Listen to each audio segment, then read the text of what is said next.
Hey, Jacob. Hey, Don. Let's talk about wedding photography timelines.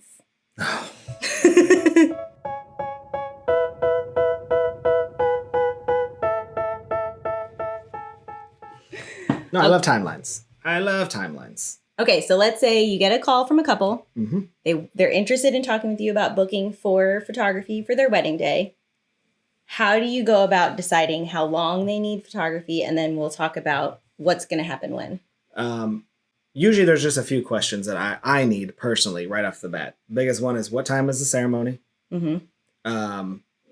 What time does what time is dinner? When does the reception end? And then, are you doing a first look? That's the big one. And you can give me those 4 questions right off the bat. I can literally knock out a very, very rough timeline in 30 seconds. Okay, so ceremony's at 3 o'clock. Yeah. Let's say dinner is at 5 o'clock. Okay. No first look.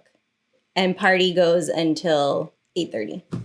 Right, you put me right on the spot. All right, so ceremony's at 3. So sometimes I work backwards. So it's 3:30 ceremony. Let's just say usually all ceremonies are 30 minutes. So that leaves us from 3:30. Dinner's at 5:30. 5:30. Okay. So I don't remember what I said.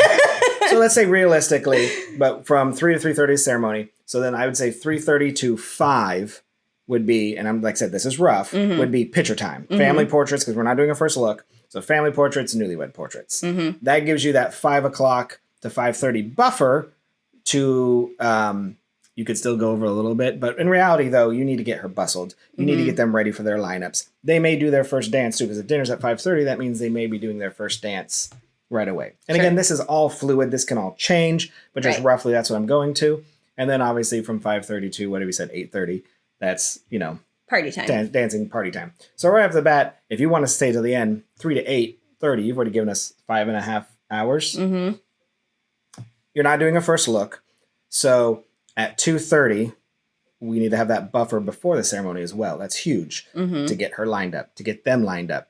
If they go long in hair and makeup, you have some buffer. Yes. So right off the bat, 2:30 to 8:30, there's 6 hours right off the bat, if that's what you're looking for. So then say you want an 8-hour package, you go to 2 more hours. That's noon 30. So noon 30 to 8:30. So at 12:30, we would arrive, getting ready, photos from 12:30 to 2:30-ish. We try, if I had that much time without a first look, I would try and do bride and her bridesmaids. I would try to do groom and his groomsmen as well to get those at least done. Mm-hmm. So then after the ceremony, we could just do a big wedding party photo and then they can be done. Mm-hmm. But yeah, I mean, what was that? 30 seconds? Yeah, that was pretty good. So 12:30 to 8:30, I would say if she wants getting ready, right, and she wants us to stay till the end because maybe they're having a big exit, 8-hour package, 12:30 to 8:30. Mm-hmm. And I would say that's a very traditional timeline, right? So you're going to start probably 3 hours before the ceremony with that getting ready time. And I feel like with 3 hours before the ceremony, we're going to have like you said, the 30-minute buffer before the ceremony starts to get situated. They have to get lined up, all of that. Yep. But then I can still do 30 minutes of robe shots, detail photos with the bride, then go over to the groom's room and do a quick, let's just pretend someone put your tie on, put your jacket on. Okay, so that's 30 seconds. Right. And a few pictures of the groom by himself with the groomsmen. And then go back to the bride to get her into her dress. And if we have time, maybe her with the bridesmaids. Yeah. I feel like I ask pretty much the same questions when I'm first talking to a couple, but I kind of have to walk them back like you just did in your head. Yeah. I have to walk them backwards during the day because sometimes people will say, oh, well, we just want the ceremony and a little bit of the reception. But then you say, okay, well, when, we have to do family photos. How big is your wedding party? And they're like, oh, well, I have 12 bridesmaids and 15 groomsmen. Okay. And that's going to impact how long it takes to do the different types of pictures. Or if you have a really big family, a big close-knit family. So a lot of times when we do family pictures at weddings, it's the immediate family of the couple. So their parents and siblings, and then grandparents. Occasionally, there's an aunt and uncle. They're super close. But my family, anytime my cousins got married, we were all in all of the pictures. Every aunt, uncle, cousin, extended was involved in family portraits, which took a very long time. And they always seem to be in August. And that's where, too, where we say, like I usually say, too, that time between with our mythical, what was the ceremony, 3 o'clock? So from 3:30 to 5:30, let's just say, because that's dinner. So really, 3:30 to 5, that time cannot be changed. Mm-hmm. There literally is, we don't want to break longer into your dinner or break, or push anything back. So that time right there is kind of a set in stone time. So you can have all those family photos, but just remember that everything eats into something else, which could be newlywed photo time. Mm-hmm. Which is also why, though, I think first looks can actually alleviate a lot of that. Mm-hmm. And I'm a big proponent of first looks. Yeah, I mean, that's one of the typical snags in the planning process, right? People not knowing whether or not they want to do a first look, and then also not knowing whether or not they want us to stay to the end of the night, which normally has to do with whether there's going to be an exit. So first, talking about first looks. I'll have some couples who are like adamant they do not want to see each other before the ceremony. And so I just have to tell them, like, okay, that's totally fine. We'll do any pictures we can do beforehand without you both being together, right? So we can do the bride with all of her bridesmaids. We can do the groom with all of his groomsmen. I can't do the full wedding party until you see each other. Correct. I can do the mom or the bride with her parents, the groom with his parents. I can't do a full family picture of the bride and groom with either side of the family until they see each other, right? So when I have couples who don't want a first look but also want to go to cocktail hour, that's where we kind of are in a standstill because I can't tell them what to do. Correct. Right? It's their day. It's their choice of how they want to spend their time. All I can do is tell them, like, if these are the pictures you want, this is how much time I'll need. You just tell me where you want to use the What's time. important, where do you need? Because that's why information is. We can give you the information. We've done this over 1,000 weddings. Yes. We've seen it. Each. So, like, it's important. So this is what we've seen every time. Right. You can trust us or not, but that's why the timelines are important because it literally shows you this is what we have. And there's some places, not to mention any locations that we shoot at sometimes, where there's even less time. Yes. In between. So getting these timelines down is very important. And I'm the most laid back guy ever. But sticking to the timeline is super important because for photographers too, we're not the only vendor. Right. And sometimes I think we forget that as photographers. Sure. We're like, we're the most important. But there are other people and there are other things that the bride and groom are looking forward to as well. Mm-hmm. So that's why I find that, like, I like to get a good timeline and be there. I'm very flexible within it because I know where we can lose and add and fix time. But having a strong timeline for the bride and groom to see and be like, this is what we're going to do. And then later on we can play around with it. But telling them this is what's going to happen. Right. And this is when we need you to be ready for this phase of things to happen. Yep. But understand that it's still fluid. Right? Like you just said, we know where we can, like, borrow time when we need to. And we have that built in a little bit because we don't want to ruin the energy of the day by rushing them through a certain segment of pictures because one tiny thing fell behind. Correct. And it messed everything up. Yep. So the other thing too is, like, the timeline is great for them to indicate to their family, wedding party, whoever, like, hey, this is the time we're doing family pictures. So you all need to be here at this time. I can't tell you how many times we'll have that conversation of, like, oh, okay, we're going to do first look. And then right after the first look, we're going to do the full wedding party and then the family. Everything done before the ceremony starts. So let's say the ceremony is that mythical 3 o'clock ceremony. And then I'll be starting those family pictures maybe at like 1:30. Yeah. And they're like, oh, but I told my dad he didn't have to be here until 2:45. And I was like, well, how do we do family pictures? Also, without the family? If you're a photographer or a couple, lie. If we need to start shooting at 2, yes, you tell people to be there at 1:30. Yes. Because when they're late and show up at 2 o'clock, on time. Yes. I lie all the time when it comes to times like that. Yeah. Anytime someone asks me, like, well, what time should I tell so-and-so to be there? I say, are they a punctual sort or not? And they're like, okay, I'll tell them 30 minutes earlier. Correct. Exactly. Because we can't engineer time as much as we wish we tried. could. I've come close a couple of times, but and no matter how fast we can go, because we can do things lightning fast, we can't do them if people aren't there. And I like to think that I don't show stress, I don't think, but at the same time, like I prefer not to be rushing through. Right. Because that's when things get missed. That's when things, I want your day to be smooth and flowy and just one thing to another and it's all perfect. And I don't want to. And I never give off that like, hey, we got to go. But I feel like you can still tell on things like, well, we got to go here and do this and do this and do this because we only have 15 minutes. Right. And sometimes we're not even the ones saying we've got to go. Yeah. We have a planner coming and saying, you've got to go. Right over our shoulder.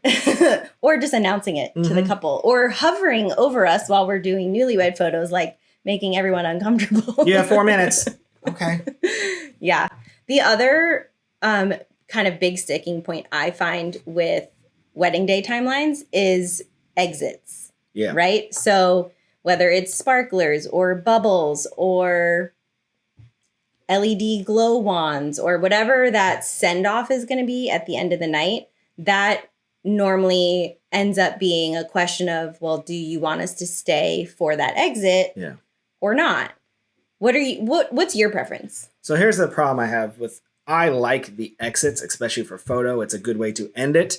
The problem is we can end up doing like, if you try to like, you want us to stay through the whole ceremony or the whole reception, you end up getting way too many reception photos that you probably don't even want compared to like the getting ready. Because like if we took that first dinner, we gave you 8 hours, but maybe the send off time was 10:30, right? Well, where does that 8 hours go? If it's here, it needs to shift this way, right? So that means we lose front stuff, which as a photographer, I would prefer to shoot. Right. And prefer to, like, that's the stuff I would want seen in the world. Yes. You can only have so many photos of drunk Uncle Jacob. And then dancing. more drunk Uncle Jacob. Correct. And then more drunk Uncle Jacob. But I also agree though that the exits, especially with, bubbles, wands, lights, it does make a very cool ending to the photo gallery. It does. So there are some venues that don't even allow you to do the exit at the end of the night, right?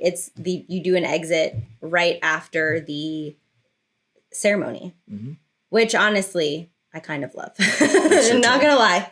I really love it because then we don't have to have this conversation.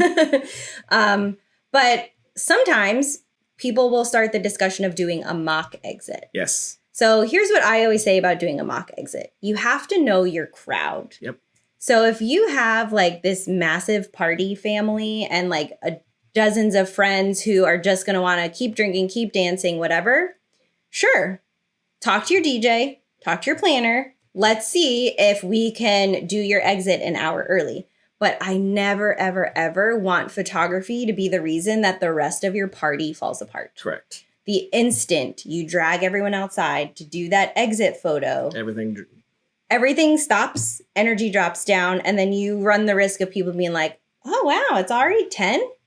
I will say that, like, you're going to lose half your crowd. If you do a mock exit, you will lose half your crowd. Usually the olds, right? The olds are getting out of there, which let me find anyway. Because then if you want to come back in and you have a good DJ, will be able to bring it back up.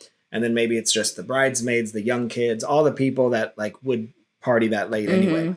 So it can work. Like I said, if you know your group, it totally can work. And you're like, that's fine. I want all the old people to leave. It's time.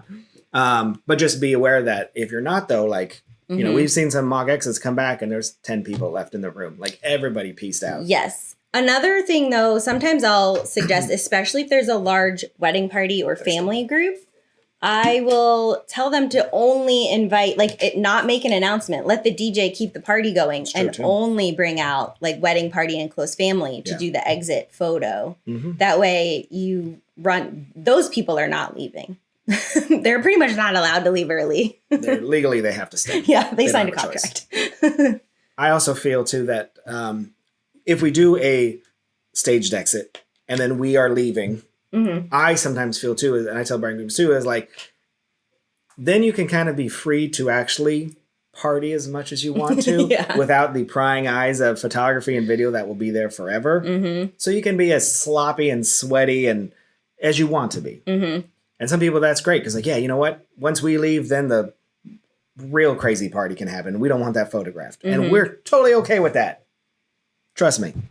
So again, that's kind of what you want. Like, things that you want, things you need. And where those time, like we're basing off 8 hours. But obviously, if you wanted in our new scenario where we went until 10 and then noon, now you're looking at a 10-hour wedding package. Mm-hmm. Totally doable. Just depends on what you want, what's the most important. Right. And there's one other factor that can play into needing more time. Regardless of everything we discussed. And that's if we're going to multiple locations. This is true too. So basically the entire conversation we've had just now is based on us being in one venue, getting ready, ceremony, reception, all in the same place. And timelines, and I've run into a few couples who didn't realize this though, but like the driving to a location is part of your time, part of your hours. Sorry, it's not free. So it's like if I have to drive from a hotel to the church, then to the venue, all that is part of the timeline is included in the 8-hour package, let's say. Right, included in the cost of, that time is part of an hour of photography time. And we've both had plenty of times where it's a 30-minute drive from the hotel to the ceremony site. Mm-hmm. That was 30 minutes of time that is not going to be photographed, but you are paying for. Yes. So there are a couple ways around that. So I have done a few where, yes, they were getting ready at a hotel and then having a ceremony. Usually the ceremony is in a separate location if it's a religious ceremony. And then the party is at a venue of some sort. But I have had some where they did want getting ready, but didn't want us driving twice. Correct. And so we have just met a little early at wherever the ceremony is going to be. And we've done some like fake getting ready, which we can do. Zipping up the dress, pretending Touching to the do hair, makeup, that kind of stuff. And that gives you that. And again, if that's within your timeline, because you want to stick within that certain time frame, that's an easy way to do it. Of course, make sure you know that you have to be on time because now we're cutting real close to the ceremony. Yes. Well, and make sure you can get into that venue earlier. True too. I've had some where we plot out the whole timeline for photography, and then I show up at the venue at the time we say we're going to be there, and then the venue staff is there, and they're like, "Oh no, they're not allowed to be in here for another 2 hours or whatever." And then I'm like, cool. Hey, where are you guys? So I think we probably have the same opinion on this. Although Jacob and I sometimes feel like we're the most important vendor. We are. And that there aren't any other vendors. What are your thoughts on like how specific do you get with a couple on the timeline once the party starts? Oh, once the party starts, I'm out. I'm a big proponent of when the reception starts, I physically in my head hand off to the DJ or the coordinator or the venue event. Like, I have done my part. It is now your child. Yes. Because, and I say that jokingly, but at the same time, like, I feel that the DJ, they have hired a DJ who is professional. Mm-hmm. They know how to handle the crowd. By saying, like, we have to do the cake cutting at 8:30. No, I'm going to be here. I will, when the cake cutting happens, I will be there.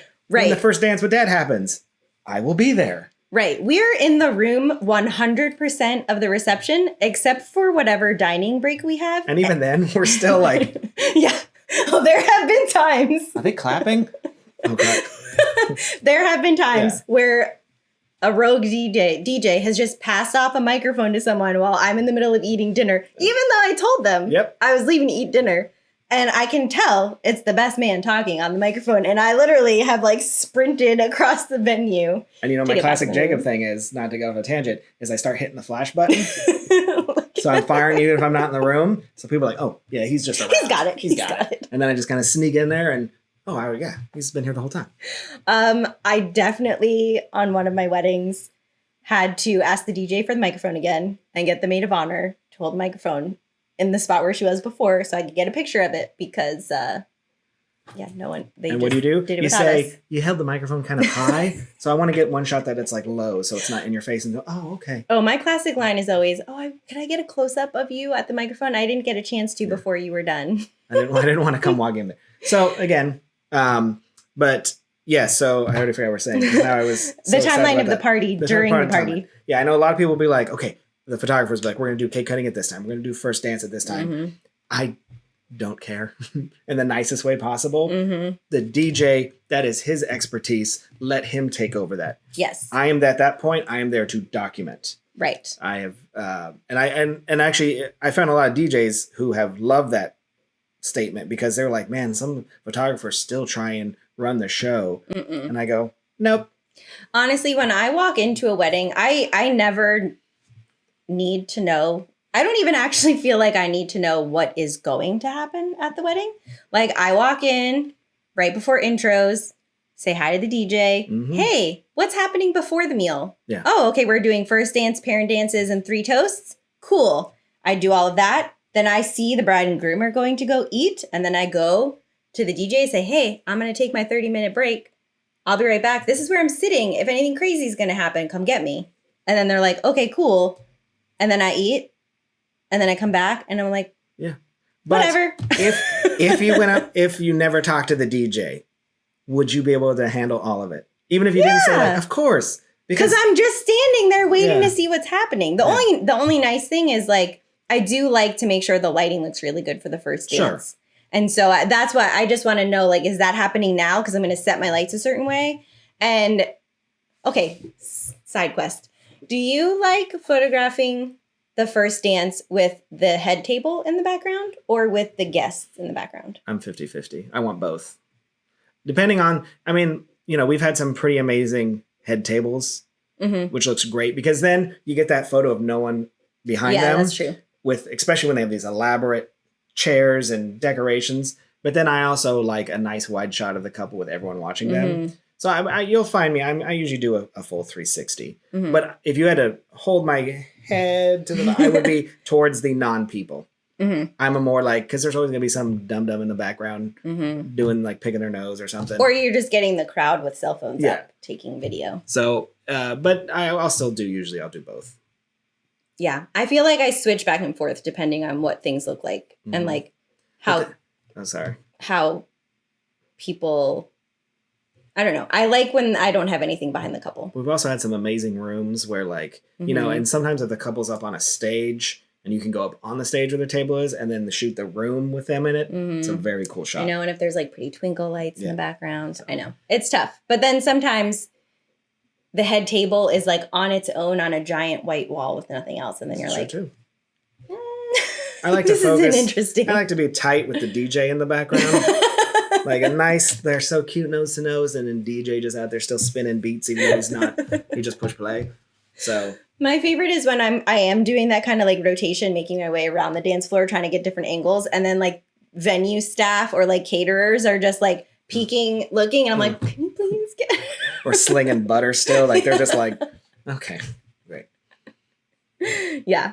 So, yeah, I feel like that's pretty much how we get to what our timeline is going to be for the day. And when I first do a timeline, like when I send the first timeline out, I'm very big on this is just a draft. And it also like needs to, I'm totally okay with the venue if they need to check it, if they need to double check it. Again, I'm not going in saying you follow everything I do and follow it blindly. Right. I always literally put us like, this is 1.0, this is 2.0, you know, because it will change. Yes. But it won't. But it will. So for me, I like to just figure out the minimum amount of time so we can get the contract. Yeah. And I'm never going to book another job right up to the start of a wedding. Like so if we need to add time as we get closer, so normally I book the wedding and that could be up to like 2 years in advance sometimes. We figure out, oh, you're definitely going to want ceremony, whole reception, getting ready. All right, we're going to need 8 hours. We get the contract ready. And then like, you know, I'm always welcome to communication in between. But then like a month before the wedding is when I like to do my planning call. And I figure out, okay, this is the exact family that's going to be there. This is the wedding party, you know, all of those details. And then I say, okay, listen, we had 8 hours. What we just talked about is going to push us to 9. Are you okay with adding an hour or do we need to readjust something? And then we just go from there. And we actually have a wedding coming up. It's my wedding. Yay. But she's my second, of course, because that's how we work. Yes. Where I just literally it's a little bit, maybe 2 months, but I got their questionnaire. And the questionnaire is my biggest thing of being able to lay down the timeline. Because my questionnaire is basically everything we just talked about. Mm-hmm. You know, what time is it? Because when I booked it, we went over the rough, like, sounds like you'll need this much. Right. But you don't know, because half the time they don't even maybe sometimes have the venue. Like, you know what I mean? Yeah. You don't know. So now I'm literally got it a couple days ago. I'm going to go through it, and I'm going to give out that first official timeline, and we'll see how close, you know, we were. Mm-hmm. I think we'll be fine because I know them, but you know, we've communicated. But still, that's where it comes out, and that's where the timeline is super important. Mm-hmm. Yeah. Yeah. So, what did you shoot this week? Oh, well, I didn't shoot a lot. I only had one job because I was at a board game convention because I am a huge nerd. Yay. Yeah, so we'll talk about board games in another episode, but I love board games, and I actually go to conventions where you play games for 5 days straight, 24 hours a day. So the funny thing is I actually had nothing booked because board game convention. Right. And then a family that I have photographed in the past for multiple events, their daughter had wasn't a quinceañera, it was a Sweet 16, but it was kind of a quinceañera. It was like a mix of both. Yeah. So it was at their house, friends and family. And they literally called me like a couple days before the board game convention. My first thought was, no, board games. But as you know, as a creative, I was like, well, no, I have something. But they were like, well, and then I offered to be double because it's last minute. And they were like, okay. So then I'm like, well, now I have to do it. Right. Because the money is, you know. Well, and luckily the convention was in town. Correct. So that was a Friday night where I had to leave. I still was board gaming all day. And then about 4 o'clock, I literally drove straight there, brought all my gear to the game. Just drove there. It was 3 hours, photographed the family. You know, it was very just do some family photos outside. Mm-hmm. Then they had some dances and stuff inside. And that was it. And I was out. You did it by yourself? By myself. And then I went right back. I drove straight back to the convention center and played more board games. Hashtag priorities. Yeah. So that was my entire week. That was it. Cool. What'd you do? I had a big headshot job. So oh, that's right, because I couldn't do it. Yeah. Jacob was not available to assist me on this job, and so because board games. I had to bring our friend Mike, who literally just retired like 10 days prior. Yeah, we went to his party, his retirement party. And then I brought him back out of retirement to come be my assistant, which he loved. It was a lot of fun. And it was great. It was like, I always joke that Jacob's my emotional support assist because, you know, every once in a while you have those freak out moments and you just want someone to tell you like, no, this is good. It's good. It's fine. It's good. So yeah, it was great having Mike like do my lighting for me as a master photographer. Right. You're like, this is better than I've ever done. Right. Well, and I would tell him actually make it look a little less because I can't replicate this. So, just like turn the light this way a little bit, like not so perfect. There we go. No, but it was actually great because so it's the ideal job that I want to be doing. It was a conference. So they had me there for 6 hours. So basically I was covering the like breakfast time frame. Then they had some sessions, but some people popped out of the session to come in for their headshot. And then they had like a 90-minute break for lunch. And so people came in and out before and after lunch.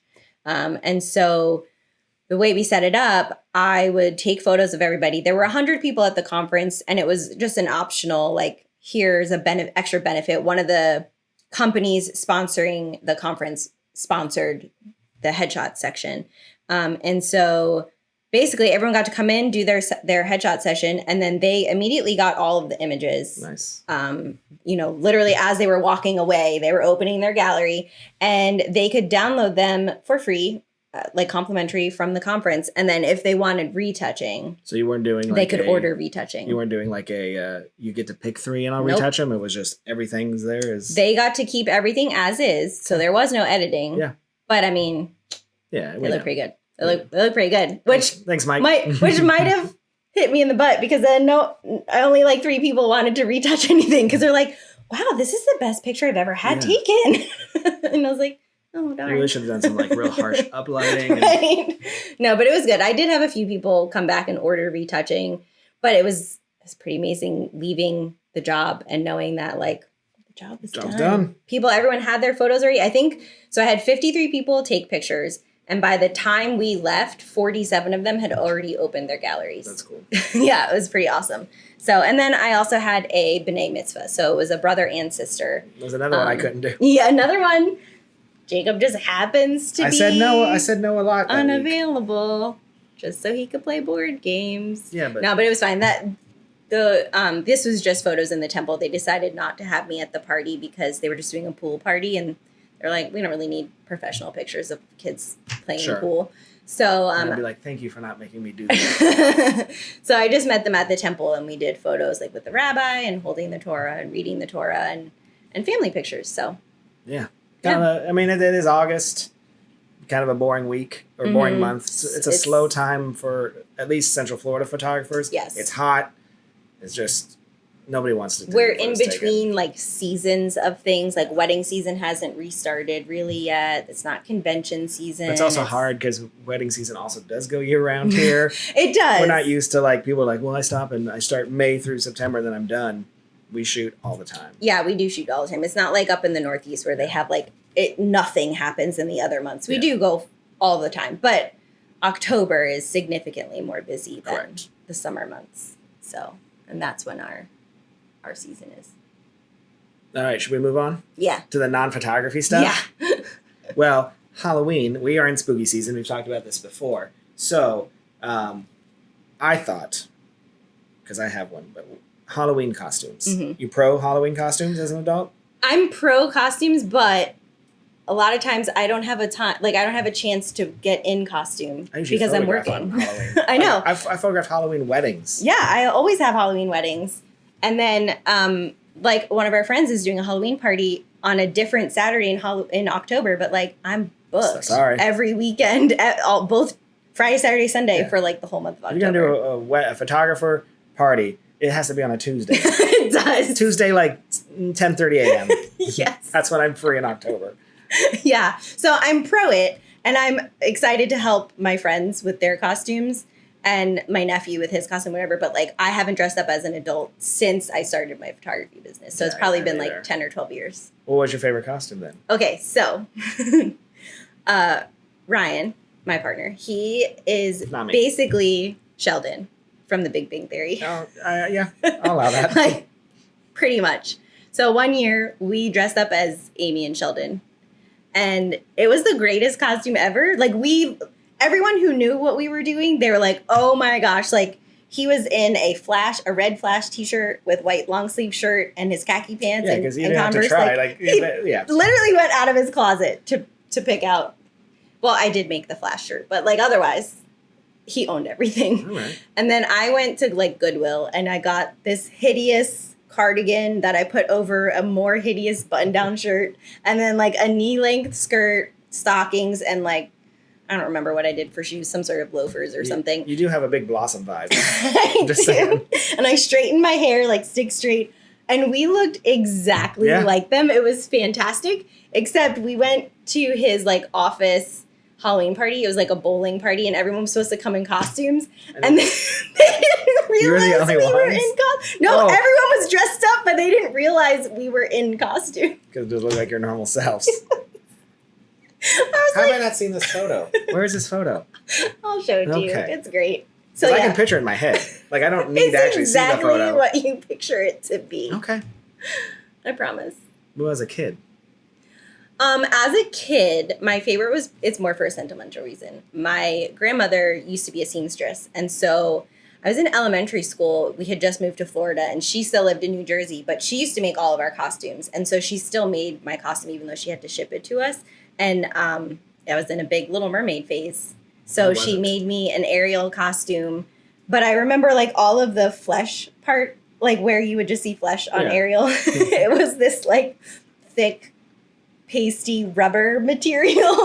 So it was a long sleeve, like long pant. So it's not accurate.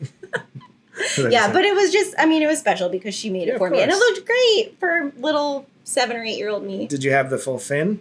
I didn't have a fin. It was like a fitted skirt because I had to wear it to school. Sure. So like it looked like a fin at the bottom, but it was just like a skirt. When I was a kid, also fun Jacob fact, we all know, I love Broadway shows. Oh, yes. And this probably had to be 3rd or 4th grade. And I had just seen Joseph in the Amazing Technicolor Dreamcoat. So I decided for Halloween I wanted to be Joseph. And one of my mom's best friends was a seamstress as well. And she made me a full Technicolor Dreamcoat. Like the button with the flowy kind of dress, like a Tower of Terror bellhop costume. Yes. And like I could spin and it looked amazing with all the colors on it. And I was so proud of this. And then I got to school and I got made fun of for wearing a dress. But you know what? I still stand by it because the thing ruled. Yeah, I swear. But yeah, like, I look handsome. I look smart. So for anyone who's just listening to the audio version of this podcast, have no fear. We are going to post any pictures. I don't know if I have a photo of this though. I'm gonna message your mom on Instagram and ask her. I swear. If I had the photo, I would be posting it every Halloween. But just so you know, anytime we like talk about things that involve pictures, or like we have sample pictures that we're gonna put in the video version of the podcast, we're gonna post them on our Instagram the same time that the episode goes live. For audio. So if you ever want to see the pictures and kind of follow along while you're listening, they'll be on our Instagram, which is the one with 2 photographers. Super long, but spelled out just the way you think it would be. But when you search it, it's very easy. It's pretty easy. So that was like I said, it was 3rd or 4th grade, my twirly coat of many colors. And I was the happiest boy in the world.